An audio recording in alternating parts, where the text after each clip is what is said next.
something you can't fix. If you can't fix what's broken, you'll go insane.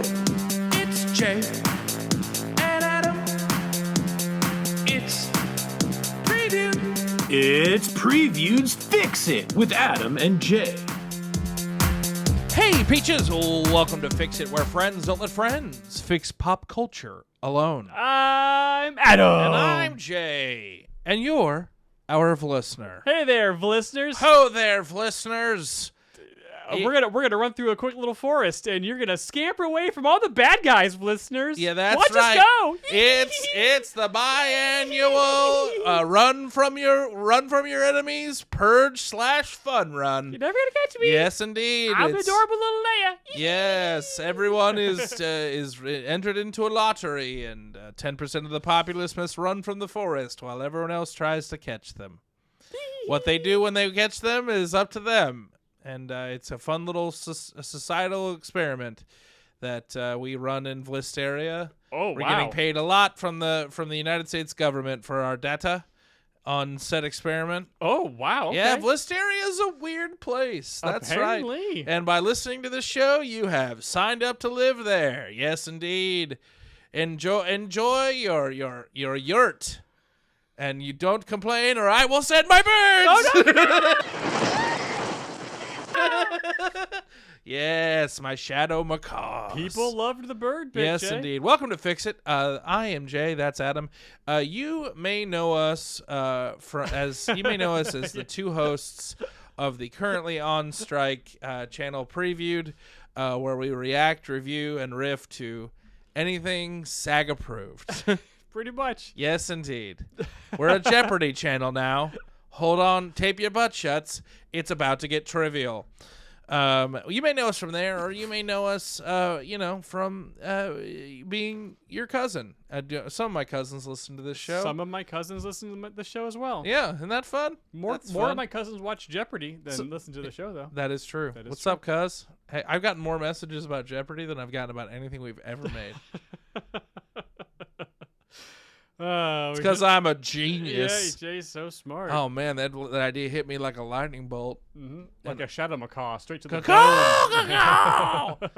This is our show, Fix It, where each week Adam and I take a piece of pop culture that maybe missed the mark, maybe didn't quite get there, maybe just didn't have enough midichlorians, and we fix it. And this week, Adam and I are going to be fixing the 2023. 2022? Mm-hmm. Well, it was last year. See, Time is a flat circle, Jay. Yeah, it's funny because we've been doing so many of these that it's like, this came out this year, and I'm like, oh, so I just assumed it was this year. Last of Us came out this year. Ahaha, that's right. Okay. And that feels like a lifetime ago. Feels like a lifetime ago. Yeah. In a major, oh wow. Yeah. Right? Remember that really just hit me right Remember the between good old eyes. times when everything was fine and we were watching the mushroom apocalypse and we were freaking out like, ew, this is too gross. Yeah. I was freaking out about it. And now we're totally different human beings. And now Look we're at us. everything has utterly changed. Wow. Yeah. Yeah, this came out last year. This was last summer's Huh. Obi Wan Kenobi. Well, okay. The 2022's Obi Wan Kenobi we are fixing this week.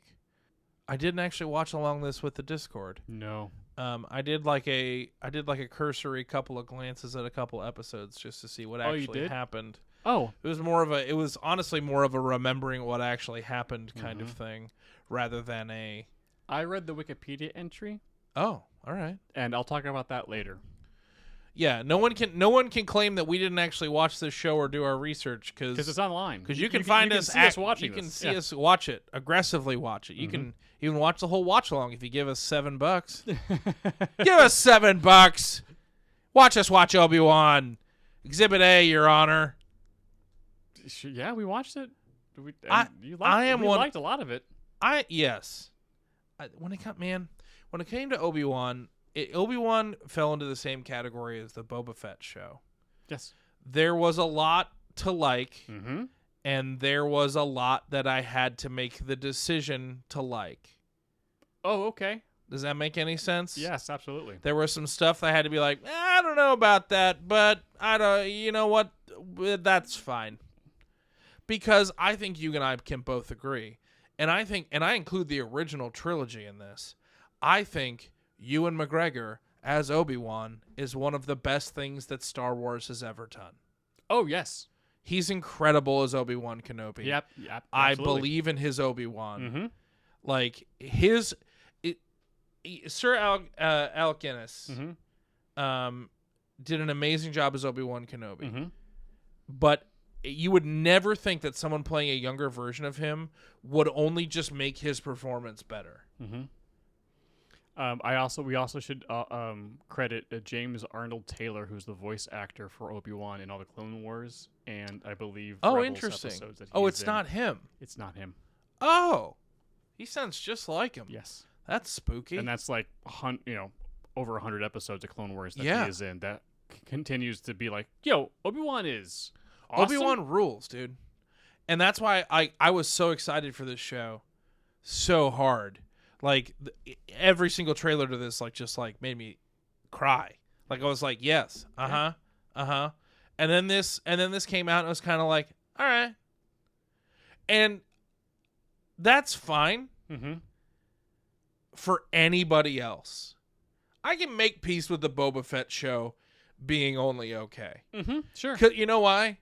Boba Fett Because they nailed the ending. they nailed the ending, but also a Boba Fett show just shouldn't exist. Yes. You know what I mean? Like we were just lucky to get it. Yes, we were. But an Obi-Wan show like that show should that show should have kicked and then not stopped kicking, kind of thing. Kind of. Like it should have really just brought the pain, and it was kind of like, all right, like even like people that I know that are like really big diehard Star Wars fans, I was like, they just weren't into it, and I was like, huh. And I think I know why. Oh, hit me with a hot note and watch me bounce. I will.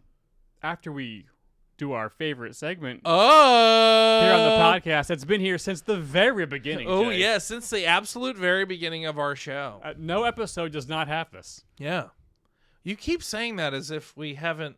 I got it right. You keep saying that as we keep doing that bit, even though like at this point now, I think the wildly majority of these have them. No, have this. it's not. It It's hasn't not? been. No, Oh, okay. we're not quite. Once equal again, yet. I have no concept of time. Jay, we've only done like 54 of these episodes, so Oh, okay. Okay. Well, you let me know when I will we let you cross know, that. or Brian will let us know. Yeah, Brian will let us know for sure. He is the keeper of the tales. It's a roll for convo. Our producer Brian has given us 20 topics of conversation, and I'm going to roll a 20-sided die, and we're going to decide what we're going to talk about in the first segment of our show. Second segment of the show. Well, Who's counting? Time's a flat we circle. didn't do that much time. I think your time is dilating in your brain a little bit too much. Mm-hmm. You know what I mean? Sure, I got you. I rolled.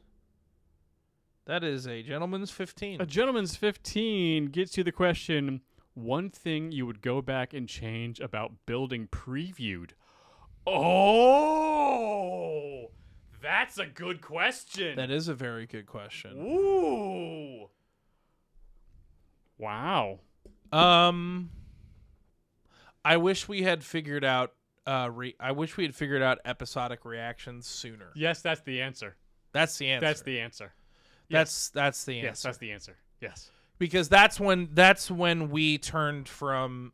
That's when this turned into that is when this turned from a hobby to a job Yes. in a good way. But it also truly turned into the thing we thought we were doing the whole time. Yes. That is when we finally figured out. Like that's when we found the heat of like, oh, this is accomplishing what we. Yeah, you put it best. Absolutely. It was like, oh, it's like watching a thing with your friends.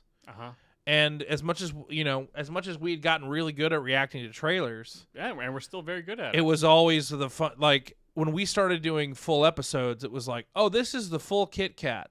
This isn't the fun size anymore. We're slinging real candy bars. Oh, this is our version of MST3K. Yes. That we thought we were doing. Uh-huh. Oh, no, we're actually doing it. Yeah. Oh, yeah. And we would have been able to caught Game of Thrones. The tail end of it, yeah. Yeah. I mean, some good seasons we would have been able to catch. What did we started in 16? When did the show end? In 19? I think so. And it was always like Or 18 like 18? months. Yeah, something like that. Yeah, we would have been there. We would have definitely been there for the last season. Yeah. For the last 6. Yeah. But yeah, that is the answers. But the thing was, like, we didn't know what we were doing. No. Here's the thing. Here's the weird thing, Jay, and I can only speak for myself at this point. But my over 20-year journey into trying to be a comedian, be a funny person, and earn a living off of that to support myself being humorous. Yeah. For an audience. I have started from ground zero at every stage of the game of like, okay, I'm gonna do stand up. I don't know what the hell I'm doing. Yeah. I've got a kind of an idea, but like I'm starting from scratch. Sure. Go for a bunch of years. Like, okay, I'm figuring out, know how to do stand up. Great. Oh, it doesn't matter how fun I am. I need butts and seats. Oh, I need a digital footprint. Yeah. Crap. Okay, well, I guess I'll shift towards trying to do digital content to get back on stage. Starting once again now from ground zero. I was like, great, now I kind of know how to be funny. Yeah. So how do I make things? It's not always about, stand-up is not all about being funny. It's about, a lot of glad handing, a lot of hanging around, a lot of, being you're promoting yourself and just kind of like networking, which is something I'm not the best at. What do you mean? Ow.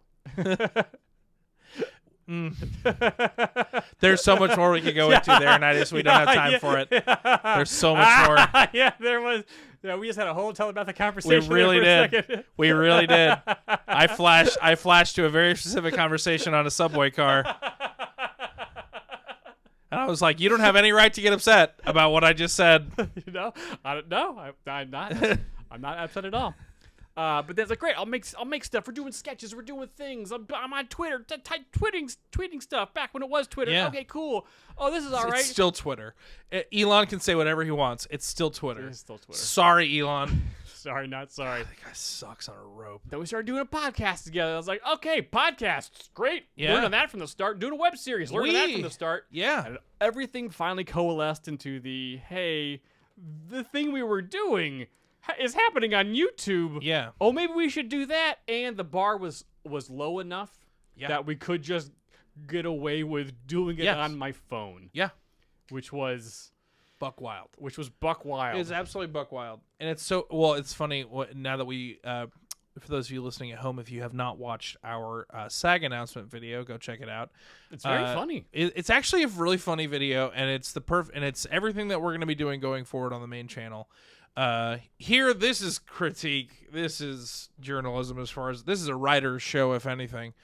So we're still motoring through on this. But someone said, "Oh, I didn't know they let like YouTube personalities into SAG," and I was like, "I've been an actor for 20 years.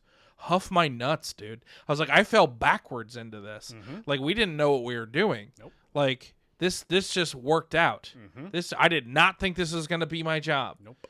But I'm glad it is. Oh, yes. This is the perfect combination of our work ethic, the things we like to do, the jokes we like to tell, and it just kind of like, and the things we like to watch, and also play games and stuff. Like, just kind of just everything kind of, we tumbled downhill, trying to crawl uphill. Yeah. Doing something else into this, and like, oh, wait a second.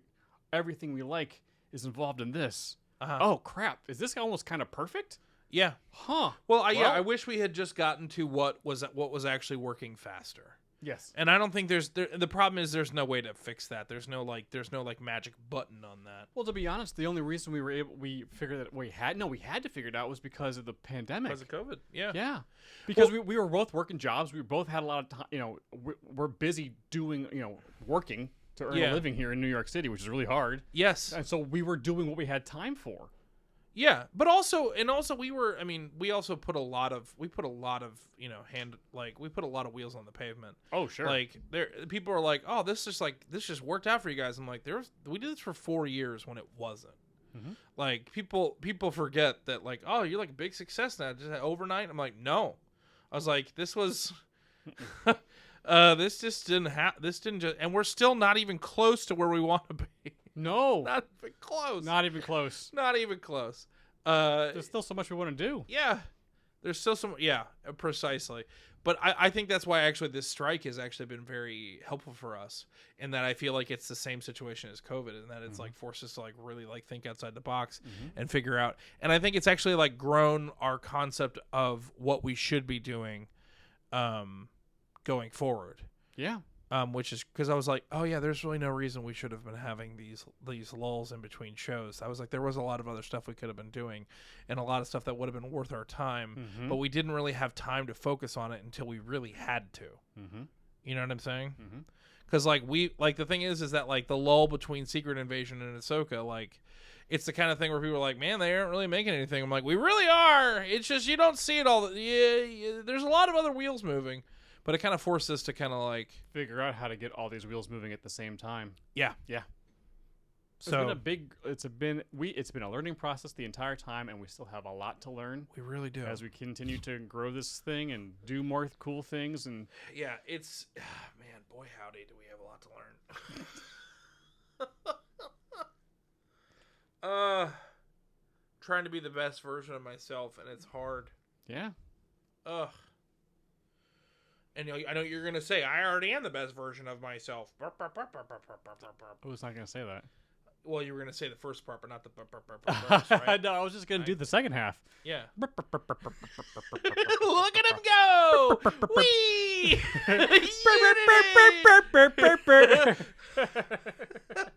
Oh, man. Remember when Adam picked it up, pick it up, pick it up?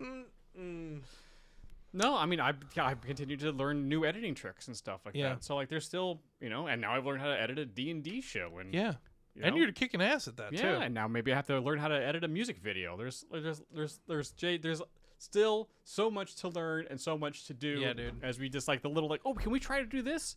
I think we can. Yeah. Something new and cool. Let's try. So, if you take anything away from this, of my mighty listeners out there in Blisteria, just... no one knows what they're doing.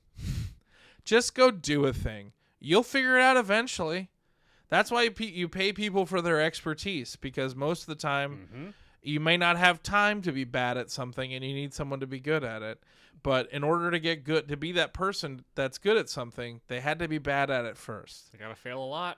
Yeah. And we failed. And trust me, as a golden child, talented kid burnout, with adult diagnosed ADHD, who's used to just being good at things, you're gonna have to wade through being bad at stuff. Yeah, you're good at that. Of wading through stuff.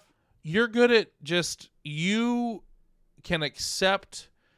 You can accept intellectually that you don't know anything about something. And you don't attach any morality to that. You're like, of course I don't know anything. Why would I know anything? Well, now. And you motor through. Now? Yes. That was not always the case. Really? Yes. Go on. Dude, when I started doing stand-up at 20, like really started doing it at 27, which is, usually kind of pretty late in the stand-up game. Let's be honest. Well, it's a pretty scary thing. I think more often, people starting stand-up in their mid to late 20s is actually more common than you think. Oh, sure. But when I got to the city and started hitting all the mics and stuff, I was like the oldest person there. Granted, there were a few people older than me, but like but a lot of the people younger than you, were they any good at all? Some were all right. All right. We were just all starting out. So, but like, failing and bombing on stage in front of people for years, and then trying to do other things like sketches and web series and stuff, and learning. It's like, okay, the audio was really bad in this, and there's no fixing it. Yeah. Oh God, the camera was not white balanced. I don't even know what that is. YouTube truly wasn't really a thing or too prevalent to the point where it is now. Of like, how do you do with this thing on Final Cut Pro? Oh, here's a whole treasure trove of videos to how to do it. It didn't exist back then.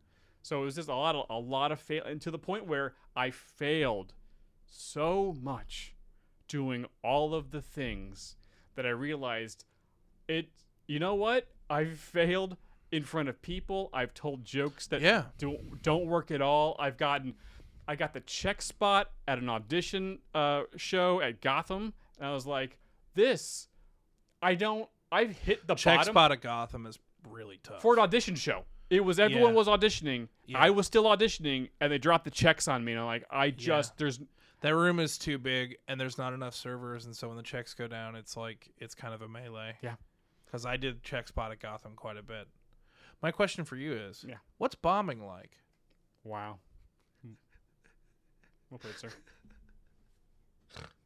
We're shaking hands for everyone. Oh who's yes, at listening. home. Yes, for the listeners. So the point No, is, like, I've eaten a big bag of crap many times. I know, I've seen it. in front of my heroes. Oh, Yeah, yeah, especially at doing the check spot at Gotham while hosting. yeah. Yeah, it was. It's not great. Yeah. The point being that at a certain point, Wait, when have you seen me bomb?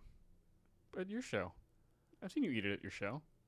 Oh yeah, I mean, well, that was also a weekly, so Sure, sometimes, yeah. sometimes you bomb. Sometimes you bomb. Yeah, At a certain point, you fail enough, but you still got the like. But I know I'm like the core is like I know I'm good at this, but Yeah. this I just wasn't good tonight, or I wasn't. You know, I know there's a difference. I know I have the idea for this sketch is really good, but I just like the pieces didn't come to, or I just didn't know how to use a camera properly. Yeah, And you just like realize, oh, I can't get mad at myself for not knowing this thing. I'm trying my best. Oh, the first time I started using green screens for stuff, like I had like not us, but like other people like really close to the green screen, like so our shadows were not keying. Like I tried hours of trying to key out shadows and stuff. It's like, oh, you actually need distance between the subject and the green screen to have lights behind the thing to do. Yeah. It's like it's all a learning process that eventually just like I can't. If I get angry at myself for not knowing how to do this stuff, I'm never gonna make it. And I want this bad enough that I need to release my ego from this and just be open to learning. it's ego death, man. It's And great. as soon as but as soon as the ego dies, No, it's great. I And felt that way about my kid too. As soon as he entered the picture, I was like, oh, it doesn't matter anymore. The ego death. It's great. yeah, it's freeing because now you get out of your own way. Yeah. Yeah, and you can go kill Batman like you always intended to. Ego death. So possibly that kind of goes along with what would we change about the Foundation of Preview. Murder our egos sooner and get to Yeah, get I into think the so. stuff. Yeah. I mean, my ego is still very healthy. Oh, so was mine. I know. It came. It's like I a know. phoenix rising from the Yeah. ashes. I mean, from a professional level, I think our egos have died. I think on a personal level, they've only gotten bigger. Mhm. Your main character syndrome is. Yep, Not gotten any better, Has Jay. reached 9,000. But that's only, as we all know, that's only the beginning. I haven't even boy. touched God Key yet. All right. On that note, that's been Roll for Convo. Good question, Brian. Good. That's actually a great question. That was a great Brian. question, Brian. See if you can top it, Brian. Sword of Damocles is hovering above you. Squeaky, squeaker,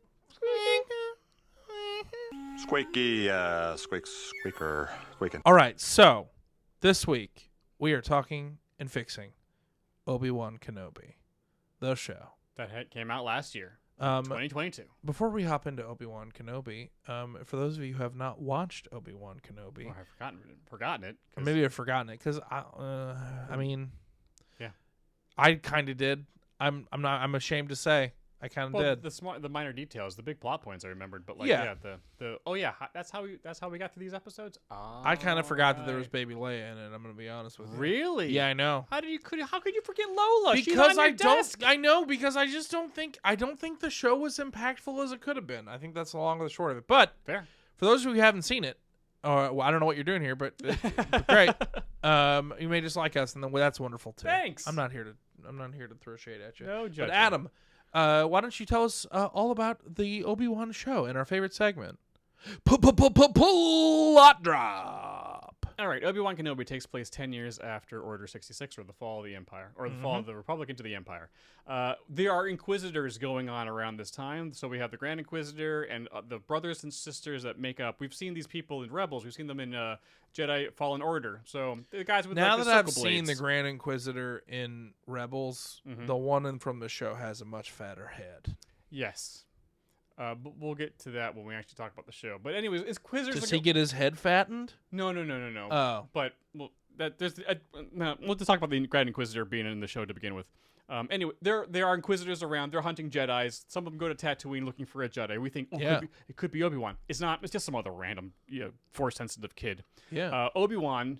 It's been 10 years. He's just on the desert. Like, I'm working on he's a flesher now or something like that. Working on sandworms or whatever. Just living his life. Just trying to watch Luke not do anything. He's not in a good way because he thought he killed Anakin. Yeah. He has no idea Vader is a thing. He thought he killed his best friend on Mustafar, and now he's watching his kid and hoping that he can somehow help Luke later on become a Jedi and save everybody. Yeah. So he's in a bad shape. Inquisitors come down, hunt stuff. And it turns out one of them is like really angry about everything, and she wants to take control of the Inquisitors. So she's after Obi Wan Kenobi because of reasons that they will get to later. So she hires bounty hunters to kidnap baby Leia, who's super adorable and is like Leia, but she's 10 years old. And she's super cute, and then she runs through a forest and eventually gets kidnapped. And then Bail Organa calls Obi-Wan and is like, hey, Leia's been kidnapped. Yeah, I need your help. And he's like, I'm just going to stay here because I'm sad. And I can't reach a Qui-Gon, and I just want to, I'm kind of a broken shell of a man, or whenever, since you last seen me. But then Bail Organa shows up and is like, yo, Obi-Wan, snap out of it. Go save Leia. We need you, man. Luke's fine. Go save Leia. Obi-Wan's, you know what? Okay. I'm going to go save Leia. He goes eventually to save Leia from one planet to the next planet to another planet to basically getting hunted by this Inquisitor, Riva, the entire time. He discovers the Path, which is a refugee pipeline of Jedi or Force-sensitive kids and other people trying to get away from the Empire. Eventually, Riva informs Vader that she knows where Obi-Wan is, and then Vader shows up to take on Obi-Wan, kind of like, oh no, they're after the Path. I need to go over here and kind of sacrifice myself in front of Vader to save everybody. And maybe one of the scariest sequences of Darth Vader ever, when he's just walking down that street and murdering people. He murdered a kid. Like that was that was nuts. Really upsetting. So Obi-Wan fights Vader for the first time, and and Riva like, oh, by the way, Vader's Anakin. Your failure is the reason why all this is happening. Yeah. Really shocking Obi-Wan to his core. They fight. Obi-Wan gets his ass kicked, but eventually is able to escape. But Riva kidnaps Leia, takes her to the Inquisitorium Emporium or whatever, the base, the final level of the Inquisitorium. Yeah, whatever the Quistis was whatever. The final level of Jedi Fallen Order. Yeah. That Cal fights all the bad guys at, and then that shows up in Rebels. Obi-Wan breaks in, gets Leia. It's kind of a weird episode, but he does murk a bunch of stormtroopers. They're able to leave, but Riva bugged Leia's drone, Lola, and now they're after them on another planet where the Path is at. They show up. Once again, Obi-Wan tries to sacrifice himself, or kind of like, hey, look at me, as the Path runs away. But that's when Riva discloses to Obi-Wan that she's been trying to kill Vader because she was at the temple when Anakin showed up to murder everybody, and so she's been trying to use Obi-Wan so he can distract Vader so she can kill him. Yeah. Obi-Wan's like, yeah, man, go do that. That's a great idea. Go try to kill Vader, knowing full well there's just no way she's not going to be able to do that. Obi-Wan's able to escape, and then the Path's like, oh no, they're after us. Oh, Reba gets stabbed, whatever. And so they're on the ship, and then Obi-Wan's like, I'm going to go to this planet, and I'm going to distract them and get Vader to come to me so you guys can get out of here. And so he does, and then Vader orders the Star Destroyer to just wait in orbit while he goes and kills Obi-Wan. Oh, and meanwhile, Reva finds a communicator that and goes figures out that Luke is something important and goes back to Tatooine to attempt to kill Luke Skywalker as a 10-year-old, and this is just very dumb. We'll talk about that in a minute. Anyways, later, Vader and Obi-Wan have an amazing fight. Obi-Wan gets his mojo Uncle back. Ben and Beru. Yep. They actually fight. They're not. Then they're not bad. They're not pushovers. Granted, it's against someone who knows the Force, so they do get beat. But Luke runs away. Reva can't do it. Obi-Wan beats Anakin and loses him again because and Vader goes, you didn't kill Anakin Skywalker. I did. And it is it's the fight scene, that scene at the end of that 6th episode, totally worth it. Did I say Uncle Ben? That's Peter Parker. Uncle Owen. I know what you're talking about. Yeah. Anyways. So totally worth it. The fight was awesome. And then Obi-Wan goes back to Tatooine and meets Luke Skywalker meets him for the first time. And then Qui-Gon shows up and is like, hey, there you are. You finally got your connection back. We have a lot to talk about. You got a lot to learn, bud. And he's like, that should have been more. So, yeah. So there's a lot of good things in there, but a lot of also not great things in there as well. Yeah. It was also just a little convoluted. Mm-hmm. But otherwise, for the most part, decent. Not bad. Yeah. The emotional parts that they were really trying to hit. Yeah. Some of the things just didn't, though. What's your... What's the one problem? I mean, there's multiple problems, but what's the one problem? I hesitate to say that Reva's the issue. No, Reva's the issue, bud. But here's the thing. I think people hate on the Reva concept for the wrong reasons. Oh, yes. Yes. I think people are just like, oh, she's just mad for madness's sake. And I was like, and I don't, and if I'm being this is not normally the type of track that I like to go down on this show. Okay. But I just don't think the actress did necessarily a very good job. But I also realized that her scripts were not very good. No. Her character was not written well. It was not written well. And No. and it is really hard to paint yourself out of that box. Yes. Very few people can do that. So like I don't necessarily blame her 100%, but I think, and people get mad about that. Whereas I think I'm more mad about the fact that you set up an interesting idea in that this is a kid that survived the Youngling Purge. Yes. And is looking for revenge. Yes. And you just didn't build that anywhere near enough. Nope. And you also have built a simpatico in this character, and you let the audience in to some degree, but you don't let our main character really in enough. Nope. In order to give that the payoff that it deserves. Because I think it's the whole Danny and the Dragon situation. I actually agree with like the fundamental choice. Sure. You just executed it poorly. Yep. And it's just really frustrating to me. Yeah, the problem with Reva is not the idea or the concept, because we have Inquisitors around the Rebels, we have them in the video games that take place during that time. They make sense. The problem was they did not let us into the character, and they had her interacting with all the other characters she was interacting with were all characters whose fates we know. True. So like the stakes are weird. But she's also behaving in a manner around the other Inquisitors, and quite frankly, Darth Vader in a way that I don't believe she wouldn't have been already taken off the board. Yes. I was like, wow, that's how she talks to the other Inquisitors? Wow, I understand why they don't like her. Yeah. But they've wrote it in such a way that also me, as the audience, don't like her either. Yeah. Because I don't understand why. And not in like ooh, I can't wait for you to get yours. I'm like, oh, I just don't like you. I don't think you're a good person. Yeah, this is weird. In any way. Yeah, because we don't know what's going on. And you're not, like, you're trying to spell out a redemption arc for me with her, but the wheels spin so long on her. Oh, yes. That by the time they hit the road, which is episode 5, you can't finish the race. When like the big reveal happens, like we only have an episode left, and that episode is going to be mostly a fight. Why are you only telling us now her backstory? Yeah, and I also get really frustrated that I feel like they also spent so much time on all these other characters that like I just didn't get to spend enough time. Or did they develop Obi-Wan in any way that I really understood? Nope. And I would also argue that I feel like, granted, I know it's been 10 years. Yeah. And I know from like a timeline perspective and as like a smart Star Wars person, okay, I should understand like what Obi-Wan has gone through to get him to where he is. Mm-hmm. But as an audience member, I feel like I would like to see a little bit more of why he's so jaded. Oh, okay. Do you know what I mean? Sure.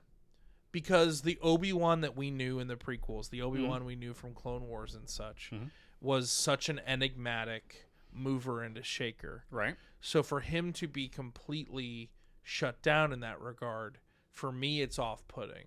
Because I don't think they've spent enough time really explaining what's actually happened to him personally. And I have a hard time, and I know it's part of the character, and I know, but for me personally, I have a hard time watching Obi Wan Kenobi not help that other Jedi. Yeah. I have a hard time watching that. Yeah. And I understand that that's what you're going for, and that's the thing. But it's like, yeah, I have a hard time watching Luke Skywalker kind of be a jerk. Yes. I have a hard time with that. Well, it's hard to wrap your head around it. Because we haven't spent enough time there. Yeah. Like, just give me, I don't know. Just give me give me like the impulse that gets pulled back. Sure. I think that we see an Obi-Wan that's like beyond. He knows how to completely shut himself down. And he's just here to protect the boy. And that's wonderful and great and poetic. But sometimes I think Star Wars writ large, like, kind of over dramatizes and like hero fantasies the tragic martyr in a way that I have a hard time swallowing. Sure. That makes sense. Yeah. That's where I think the show went. As I was going through the synopsis, I was like, I think that's where the show lost me. Like, Obi-Wan didn't do anything.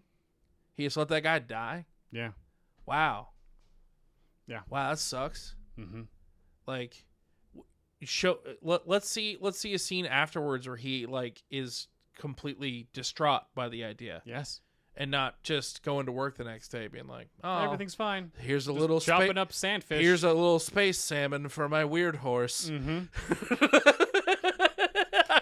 spam. Yeah. Yeah, I mean that's pretty much. You call it spammin? Oh, sure, yeah. Spammin. Yum yum. It's cross between spam and salmon. Spammin. Yeah, because it's space salmon. Yeah, man. Yum. Coming to a galaxy near you. Catch it. Spammin. I mean, they had the two main characters of the show basically being Reva and Obi-Wan. Like, they had a good idea for what their journeys were supposed to be. They just didn't do a very good job of telling them. When Star Wars works, I understand why people are risking their lives for each other. Yes. And I think this, and why they're going, and like why they're making all these crazy choices. It's like for the group. It's like, it's for family. You know, it's for my space family. Space family. But family. Like, and there are moments in this. There are moments in this where I feel that, like with the Obi-Wan and Leia stuff. I actually love the Obi-Wan and Leia stuff. I love the it. Actress playing baby Leia was fantastic. She was fantastic. Anyone that like is throwing shade in the comments, like, you're wrong. She was wonderful, and she's a cutie little tootie, just the cutest. Cute little, she's cute as a button, and had the Leia attitude. Yes, but also for me, like knowing why Leia went to Obi-Wan, even though Obi-Wan's this old curmudgeon, that always bothered me. I was like, why would we go to Obi-Wan? He's this old. And I was like, he's literally her only hope. Yeah.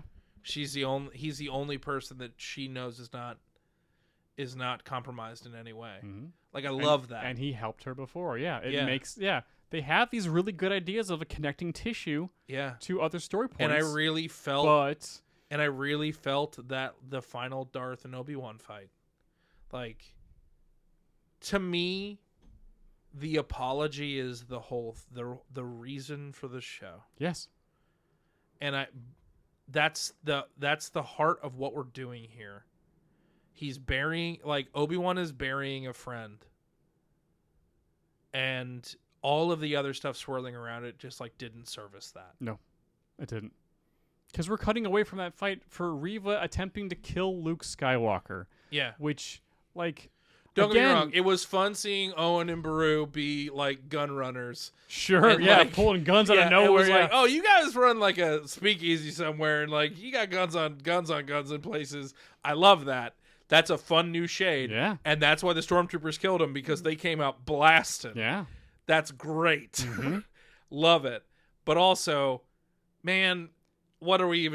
Yes, why? Yes. Oh, she stabs a Grand Inquisitor, but he shows up in Rebels 5 years from now. He's not dead. Yeah. Why even do something like that when your core audience already knows that this isn't a permanent thing? There's no shock. The shock is, why did you do that? Not, oh my God, I can't believe that just happened. It's like, that's dumb because he's alive. That's why prequels are always kind of tough. That's why would you even? Yeah. So, like, don't even have the Grand Inquisitor involved in this. He can be around. He can be like talking to her, but like they shouldn't be really interacting at all because we know what happens to him. Hey, Filoni, we see you. We see your little weird little hat around the corner. Well, he wasn't in charge of the show. Yeah, but I mean, you know, the Inquisitor's his. Sure, but again, he wasn't in charge of the show. Sure. So yeah, I don't know. Again, some really good things in the show. Also, just some really not great things in the show Yeah. that could have been. That's the frustrating part. These could have been good, They could have been good. but they just didn't. They just held their cards. They wouldn't too have tight. to change much. No, They they really no, wouldn't. They really wouldn't. They just like you don't even have to change the overarching story. You just have to change the way you tell it. Yep, absolutely. Which Which is exactly what I did in my fix. mine's different. Mine's totally different. Oh, okay. Do you want me to go first then? I think so. Yeah, because I think so. I took the story and made it better and made it make sense. But before we get into our fixes, oh, that's right. I almost forgot. I know. I had never forgotten. I was just waiting for a good end.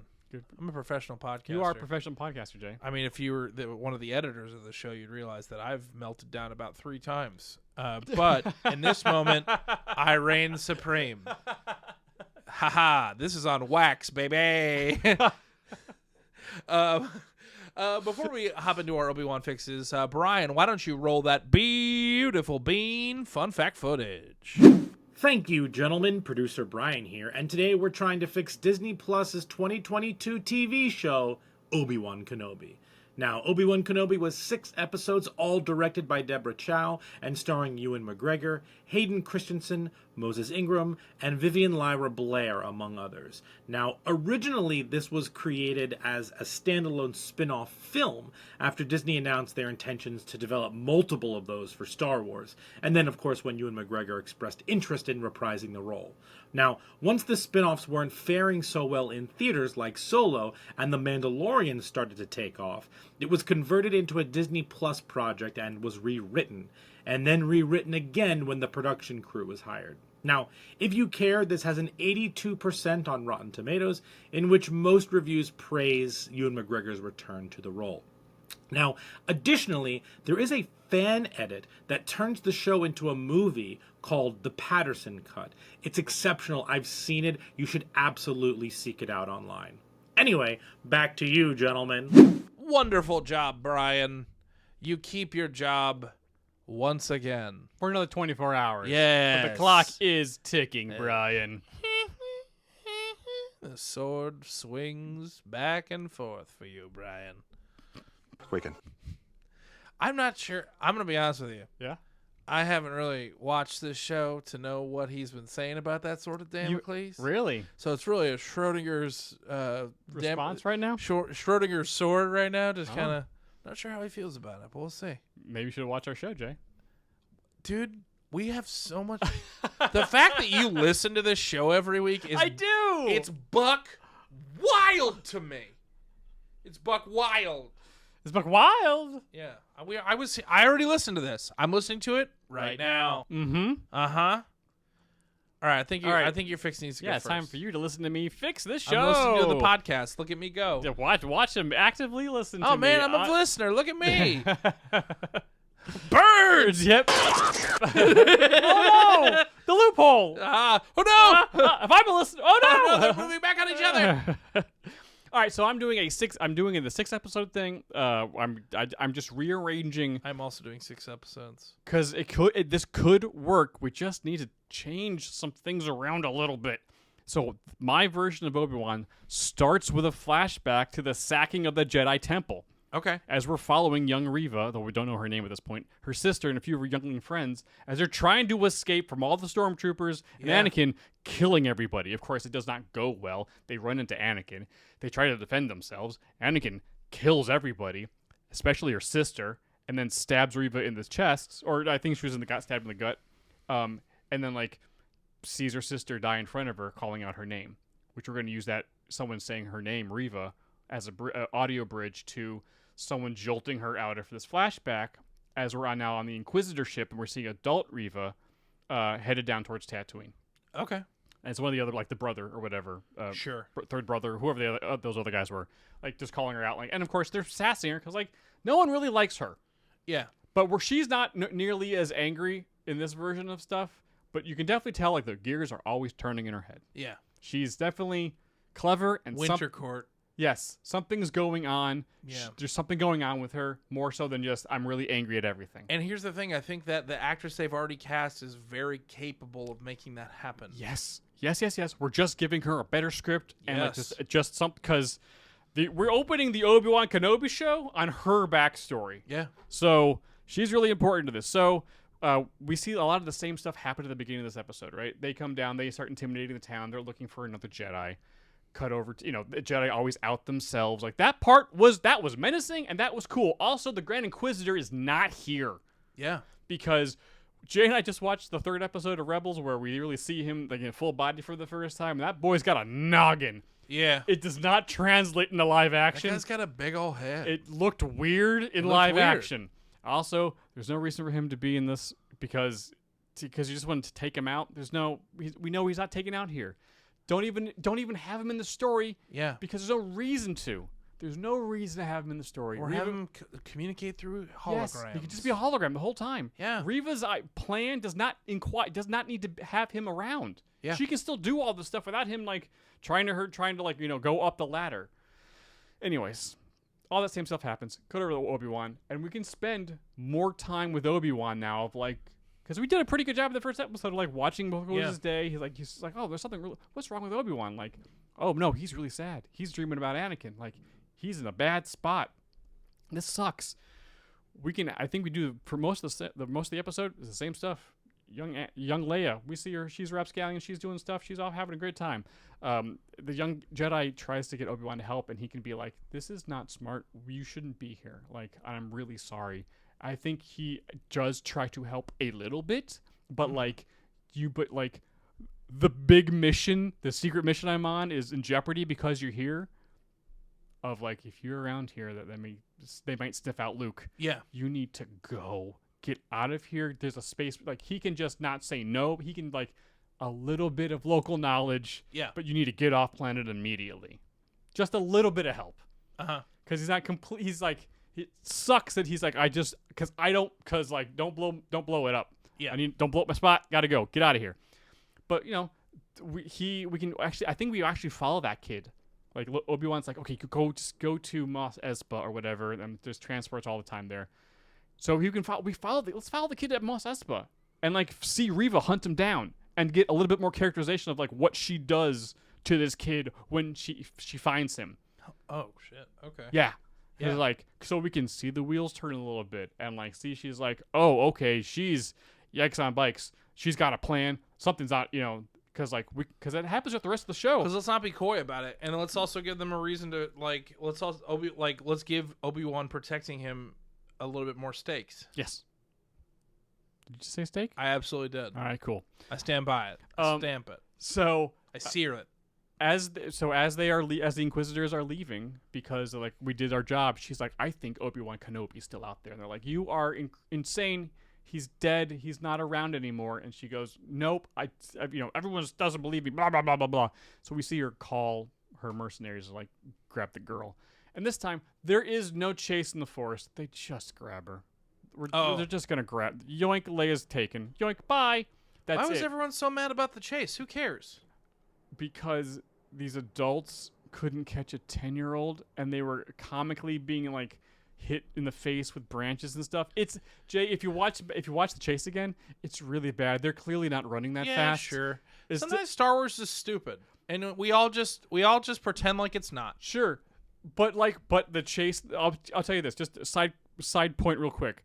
Sometimes Star Wars is stupid, but sometimes it's like, oh, that's just too stupid. I'll take your word for it. Well, because the trench coat getting out of the Inquisitorium Emporium. Yeah, you're right.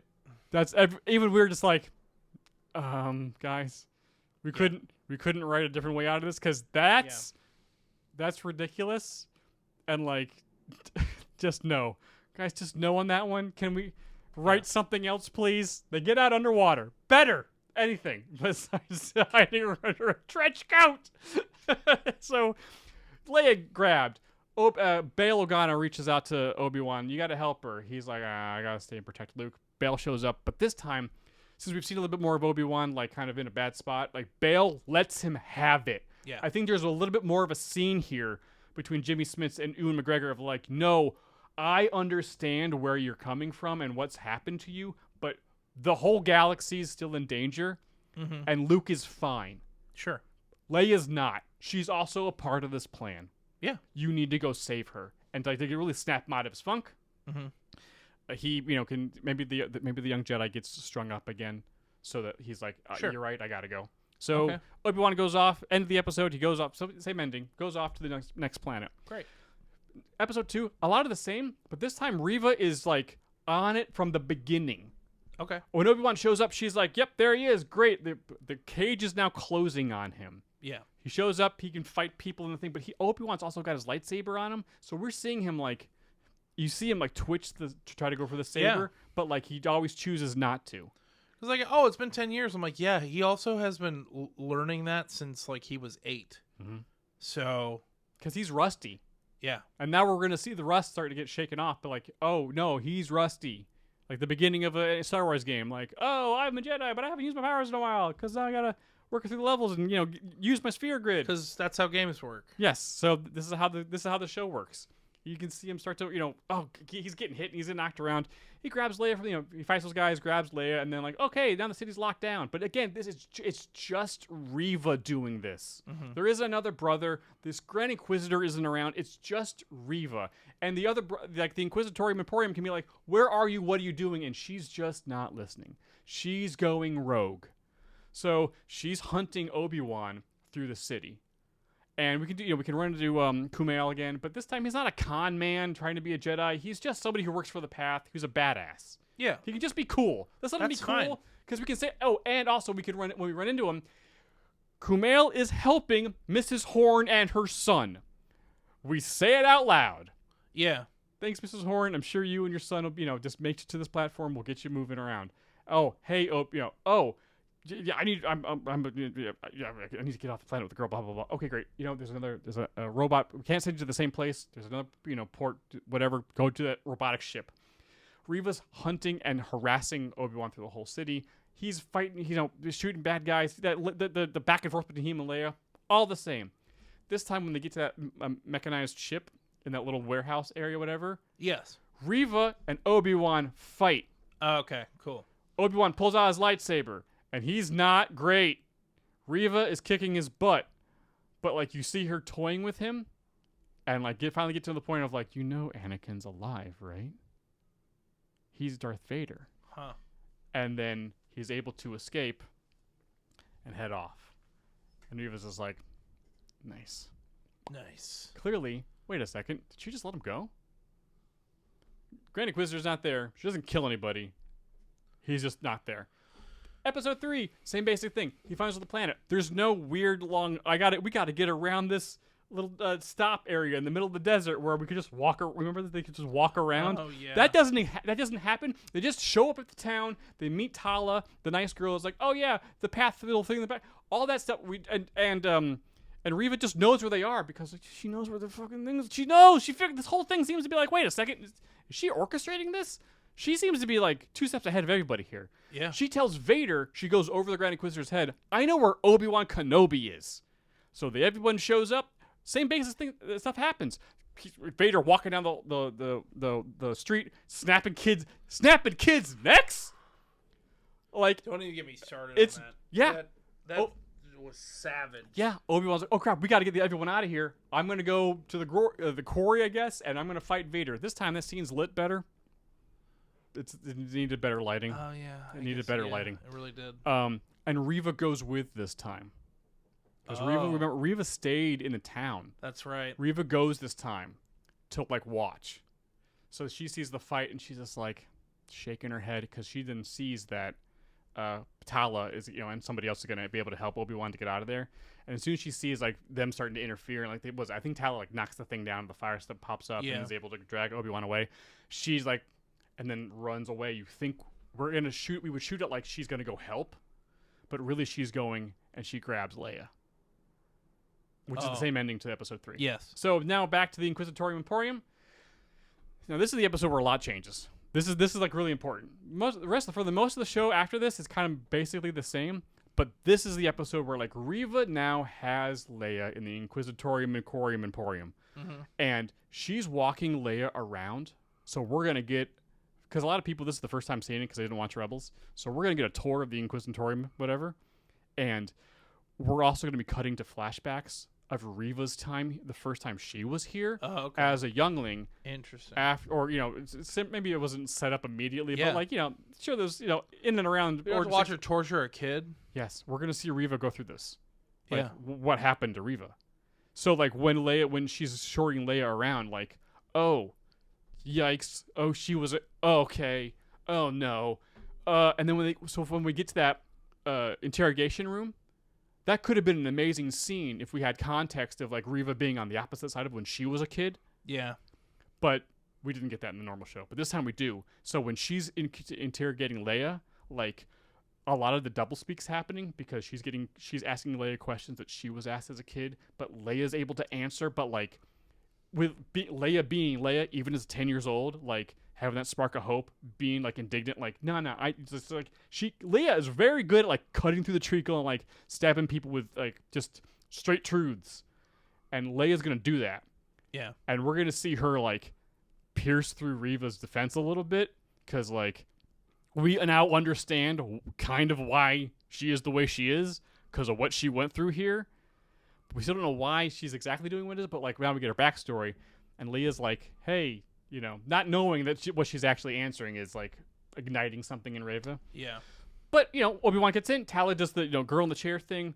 Obi-Wan goes through the whole the base doing this. Oh, and because they are able to go in because 5 years ago there was a big incursion and a subterranean explosion or something that really damaged the base, so that they hadn't finished fixing it. So there's our man on the inside says you can still get in because that's what happened at the end of Fallen Order. Obi-Wan gets in, kills a bunch of guys, grabs Leia, fights Reva again. Oh. Beats her. Okay. I mean, this is a couple days past. Yeah, because he's been. Yeah, beats her because he's been using the Force, and he was training up through all the stormtroopers in the base, and so but It's like riding a bike. pretty much. Except Force don't go to your feet. Tala is able to girl in the chair them out. She does not. There's no trench coat. They just like get out underwater again. Just like here, put this little. Your helmet's too big. We'll make it work. Hold your breath. Here we go. Underwater. We're swimming. Or they just put the thing in because they had it like 20 years ago of a rebreather, whatever. They swim away. But everything's fine because Reva's got bugged Lola, and so when like Vader shows up, like rah rah rah, I was like, I bugged it. Now we know where the path is. This is all part of my plan. What? Episode 5, all the same stuff happens. They show up, but this time when Obi-Wan Tana's like, the path, get out of here. I'm gonna surrender to Reva. We finally get to know why Reva was doing all this stuff, and she goes, when Vader shows up, I'm gonna free you, so you can finally kill Vader, so I can get my revenge. Yeah. Because Reva in this version's way smarter and realizes And there's knows, no way she can kill Anakin. No. But Obi-Wan can because he did it before. And he's also in his head. Yep. It's like how I'll always be able to beat up my younger brother. He's much bigger than me, but I'll always be able to beat him up. I'm in his head. Mm-hmm. I'm in there. Like swimwear. There's a tiny little Jay Schmidt up there just pumping iron. He's getting yoked. Just getting that big brother yudge. Just boom, boom, boom, boom. So this is like the scene between Reva and Obi-Wan. Like, I was a youngling, blah blah blah blah. You're the reason why Anakin's this way because you failed him. He killed my sister. He killed all my friends. Like, you need to fix your mistake. Yeah. And Obi-Wan goes, I'm not going to kill Anakin out of revenge. That's not how Jedis act. I want to save my friend. Yeah. I'm not going to kill him. I've always been trying to save my friend. I am not going to kill him. Reva is not thrilled by that. So when Vader shows up to, where's Obi-Wan? Blah, blah, blah, blah, he's able to use that time to escape and get on the ship and go away. And Reva, Reva realizing that, well, my plan messed up. I wanted to try to get them together so I can get my revenge. It's not gonna. There's no reason. No, she just attacks because we see her. This is like a last ditch effort. Her plan was not this all along. This was not the plan. This was not the plan. She doesn't have any hope. It's like all hope for her is lost. That makes way more sense. I'm just gonna attack. And Vader she doesn't even get anywhere close to him. Yeah. He's like, bing, bang, boom, tosses her around the room and just stabs. Like, oh yeah, I kind of remember you. There you go. This was dumb. Why did he even try? Stupid.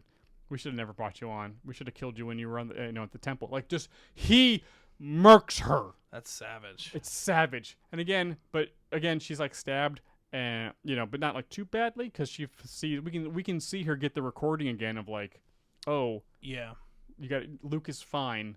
You need to save Leia. wait a second, Obi-Wan was protecting somebody on Tatooine. I think I have an idea. So episode 6 plays out the same with Obi-Wan and Vader. Go to the planet, fight. It's awesome. The big change is when Reva shows up to the moisture farm. We don't actually touch base with her until after Obi-Wan and Vader fight, because once Obi-Wan returns Leia back to Alderaan, everything's happy. They have that nice little moment. It's great. He goes back to Tatooine, and when he gets there, he's got messages from Uncle Owen saying, you need to get here. There's some strange woman who's been around the moisture farm the past couple of days. And so Obi-Wan shows up, and he's like, I'm Owen, I'll take care of this. Just hide Luke, make sure Baru's okay, and I'm going to take care of this. He goes up to like a ridge or whatever, like kind of where he was in that first episode where he's kind of watching the thing, whatever. He finds Reva. She's like, I know who that is. That's Anakin Skywalker's son. And Leia is his daughter, isn't she? Because she's smart. She puts it together. You need to kill me, because I'm going to tell. He's like, I'm not going to kill you. She's like, no. She nines her lightsaber. You need to kill me, because Reva. We see now like Reva's done. Yeah. This was her. She wanted. This is what she wanted the whole time. The whole time she wanted out. After all the torture, after everything, like I know this is a little dark, but like I don't want to be alive anymore. I'm done with this. You need to end me. And now my trump card is, if you don't, I'm going to tell. You need to take me out. Obi-Wan, you need to kill me. And Obi-Wan won't. Reflecting back what we just said earlier about not killing Anakin, Reva attacks him, and Obi-Wan, now back at the full height of his power, is no problem deflecting everything, because he goes pure defense. Because and we see Reva just like lose it emotionally. She's crying, she's screaming at him. She just wants the pain to end, and he won't do it. And eventually, she's like, you know what? Then I'm just gonna turn the lightsaber on myself. He yanks it out of her hand, and now we have the Obi-Wan that we had from the prequels, like actually be able to save somebody. And they have another moment. Yeah. On the ridge. Yeah. Staring at the moisture farm. That's way more impactful than the lightsaber fight. Yep. Seeing Luke playing outside under the watchful eye of Baru. Like they have a moment and they talk. Yeah. And Obi-Wan brings her back to the light. Just a little bit. It's a very hard journey. She is at the rockest of bottoms, but she's like, there is still hope in the galaxy. We need your light, and I'm really sorry about everything that happened, but like, we need you. There's still a way for you. It can be. I know it's gonna be really hard, and like but he's like themes of the things I have been going through, the PTSD that I thought I killed my best friend. Yeah, Anakin Skywalker's dead. Like all of this stuff, he can get through to Reva, and like we can see her, throw away her Inquisitor lightsaber, and it's like, I don't know what to do. It's like, none of us really do, but you need to not tell anybody. Yeah. But I trust you, and you need to just go out there and do your best. And so Reva now on a journey of redemption, because she's still alive. Like she survived the show, so like she's still out in the wind. But like, okay, that's cool and all. She decided not to do it because of her. It's like no. Like I think this angle on her character is way more impactful, and having her journey through like, this was my plan to take out Vader and end my suffering, but none of it never works. And Obi-Wan is the one to bring her back. Yeah. So now she can really we can do whatever we want with that character. Yeah, that's really good. Because now Reva can show up somewhere else and be like, I'm on a redemption tour. Yep. My lightsaber's still red, but that's just because kyber crystals are hard to find. I guess. That's great. So that's how you fix it. Yeah. Yeah. So Obi-Wan gets to be Obi-Wan. That is the correct. He wasn't able to save Vader or Anakin, but yeah, he has to save somebody. He's able to save Reva. Huh. Who's masterminding the whole thing to get her revenge instead of like not herself, because that's dumb. She would never do that. How would you would never? It's Darth Vader. Yeah. He is a OP. weapon of mass destruction. Yeah. Yeah. So that's my fix. Nice. To make Reva better, give Obi-Wan a chance to be Obi-Wan. Cool. That is a good fix for what we got. Yeah. And definitely with the self-harm and the stuff like that, it's a little darker, but like but that's that's the stuff that goes on in this universe of what they did to these Padawans is like, yikes on bikes. These kids are These poor people. Okay. Jay, go for it. My fix of Obi Wan Kenobi. My Obi Wan Kenobi episode 1 opens with a young boy. You hear a young boy off screen say, "Uncle Owen, that weird guy's back." and you hear a grumbling from another room, like clearly he's working on like a moisture farmer machine or whatever. Mm-hmm. Just like, son of a bitch, god damn it, just Freaking nerf herder. just grumping, grumping out of the front door, and you just see in the distance an Obi Wan Kenobi with like his full hood up, and he's just holding the Model T-16 Skyhopper, and he's like, "You got to get out of here, Ben. You got to get out of here. I don't know what you're like. Ben. I don't know what you're doing," and Ben's like, "I mean, you know that I'm here to protect the boy." He's like, "Yes, but you're supposed to keep your distance. It's like supposed to establish what the relationship is supposed to be." And Owen's also like, "You've been here 10 years, Ben, and nothing's happened, Ben. I think we're in the clear, Ben. I don't think we need you anymore here, Ben. You're starting to freak us out." Oh, okay. He's like, "Well, eventually, like, and Obi-Wan is like, eventually, like, he's probably going to be showing some talent, and he's going to need a master." And then we get the same scene from the actual show. It's like, well, how did that work out last time, Obi-Wan? And that is kind of what gets Obi-Wan to go away. Mm-hmm. And then we cut to Owen entering back into the farm, and young Luke being like, "Who's that? What did he want?" He's like, he's just a crazy old coot. You can go play in your room. Cut to Alderaan, where a droid says, "You can go play in your room," and a young Leia runs into her room. And then the droid's like, "We have to get ready for wherever they're going." Yeah, sure, some formal thing. Yeah, this formal event. And she's well, like, "I don't know about talk that." Smack about that kid and like totally puts him in his place. That was awesome. Yeah. That's good stuff.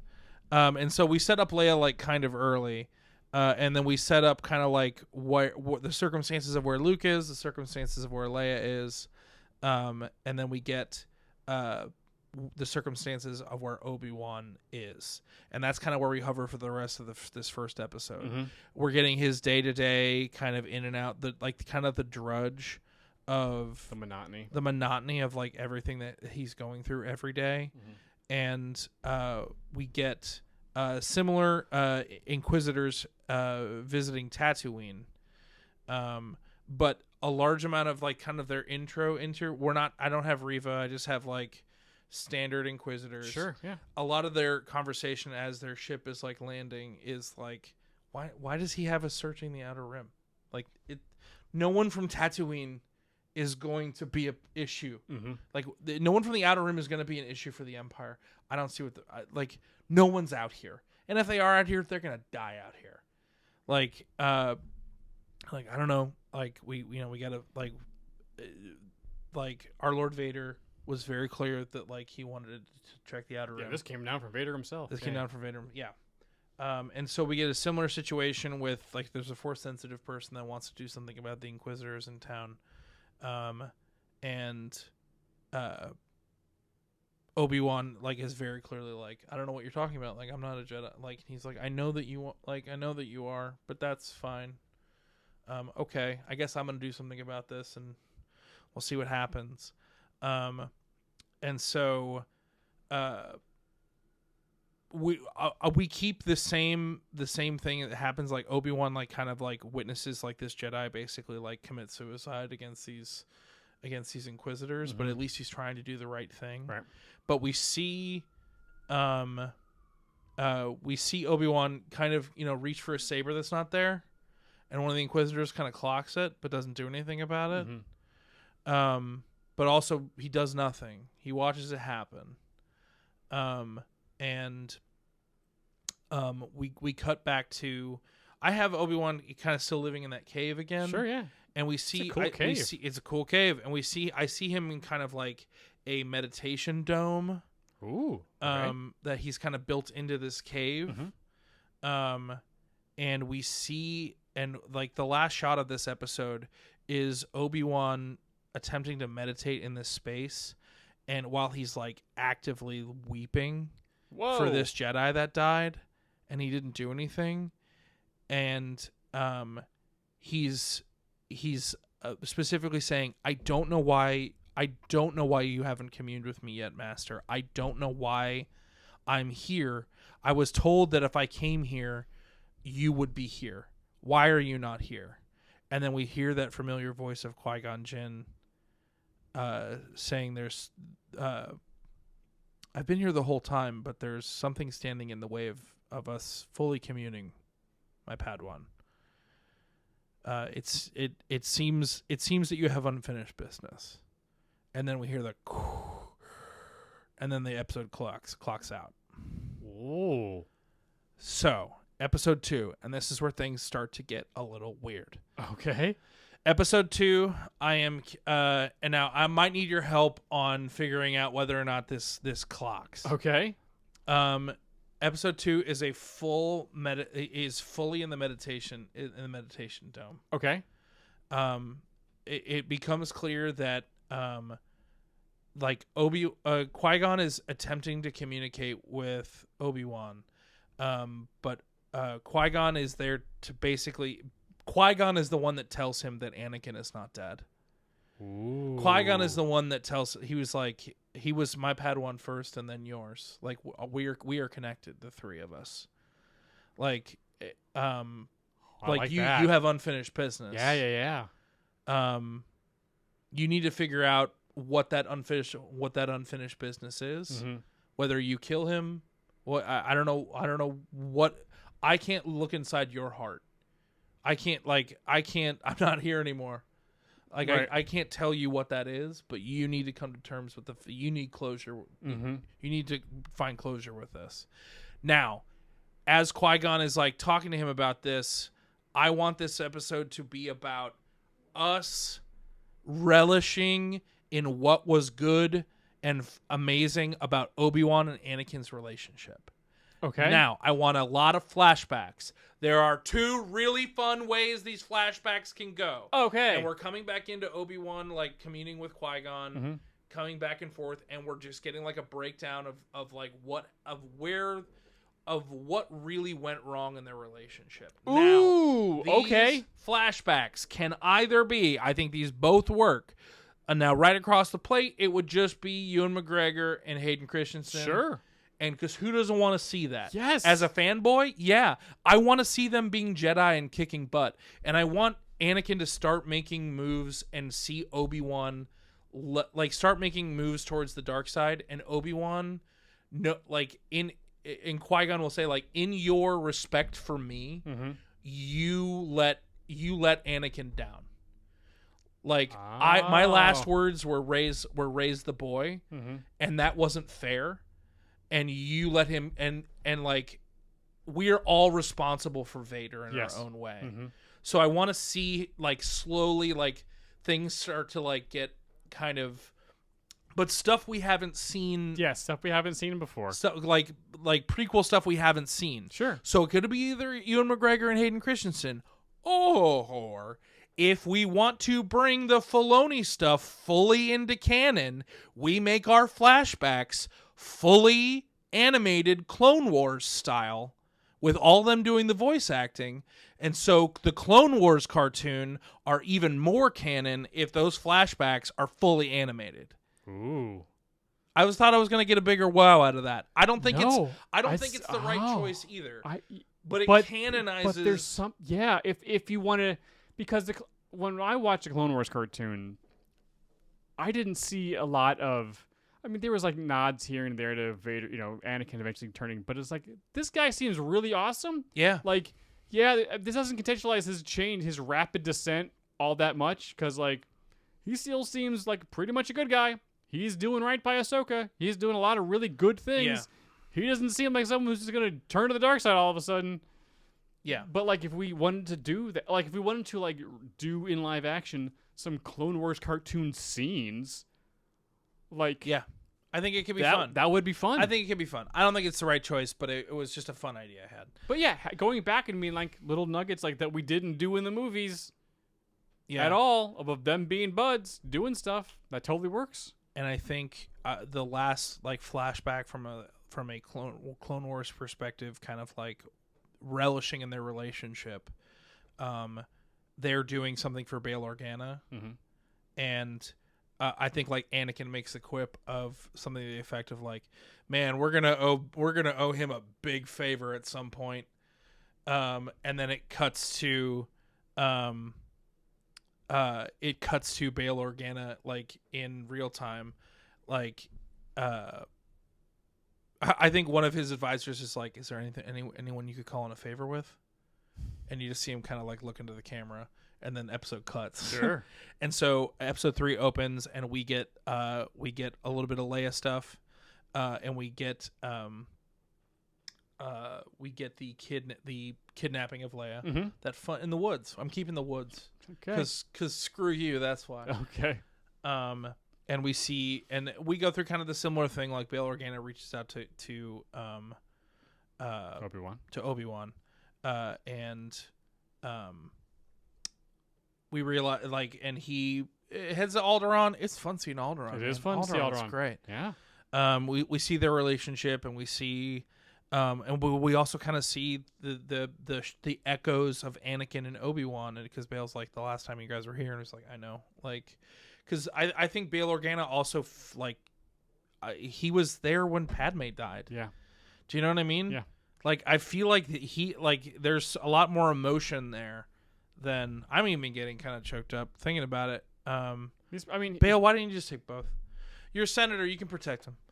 Remember, he protected Ahsoka right after, too. I know. Ahsoka showed up at Padme's funeral. Yeah. And he was able to get her out of there. Uh-huh.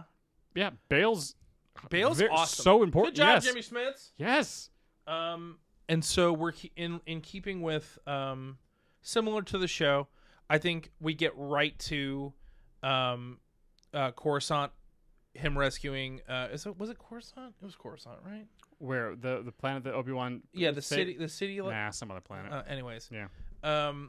He goes to rescue, and then we find out that it was an Inquisitor plot to draw out Obi-Wan. One of the Inquisitors like kind of clocked him and was like, interesting, and then ran the numbers on who does he have connections with.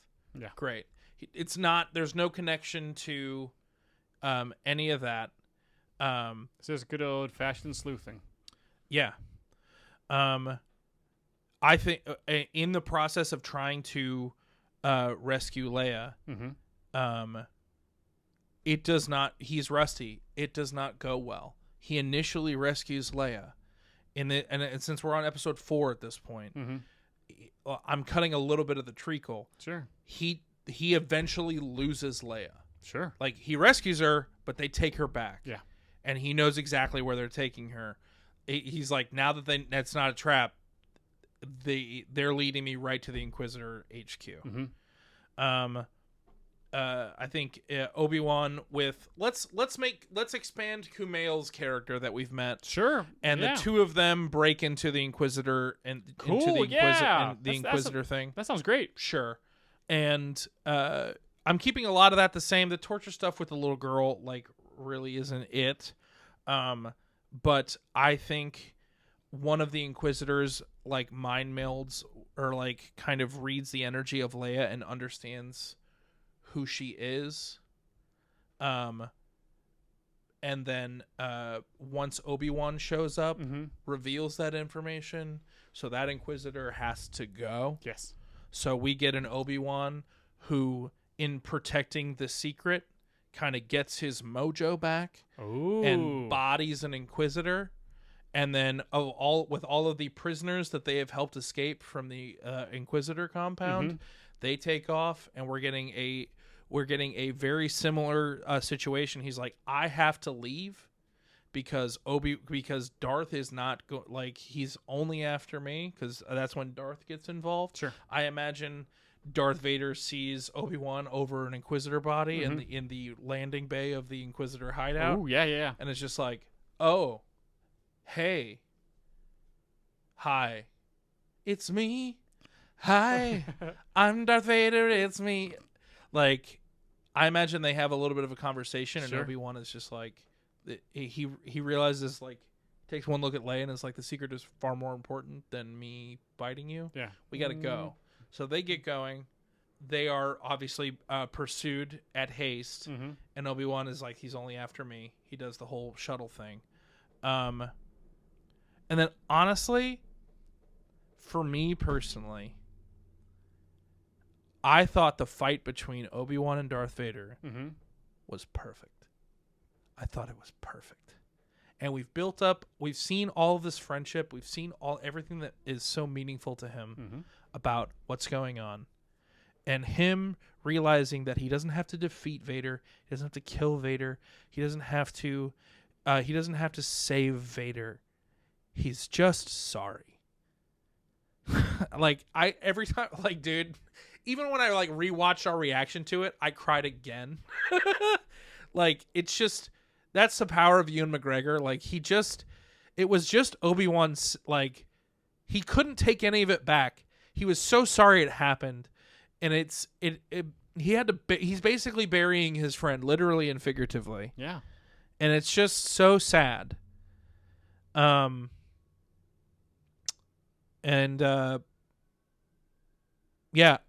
me, that's kind of where the show kind of ends. I think it's Obi-Wan going back, kind of quitting his shitty, space salmon job, and finally returning to his cave on Tatooine, and communing with Qui-Gon, and it working just fine. The block is gone. And I know this is making a huge swing, but I like the idea of Obi-Wan finally communing with Qui-Gon. And I like the idea of Vader knowing that they're communing. Oh. Okay. I like the idea of him hearing an echo of something. Okay. Like hearing Qui-Gon's voice and just being like, I don't know, something to the effect of a goodbye or something like that. And him having a moment of remembrance of what that was. And I want to end this show with flashbacks to episode 1 of Qui-Gon and Obi-Wan finding a young Jake Lloyd, and kind of on the ship when they shake hands for the first time. Yeah. Because to me, that's all it's really all about. I don't really care about all the other stuff. I cannot imagine trying to raise someone and failing them so spectacularly. But it's all about past trauma. Because Obi-Wan, I guarantee you Obi-Wan made made a lot of mistakes with Anakin because he really shouldn't have been his master to begin with, but he was honor bound by a promise he made to his master. Yep.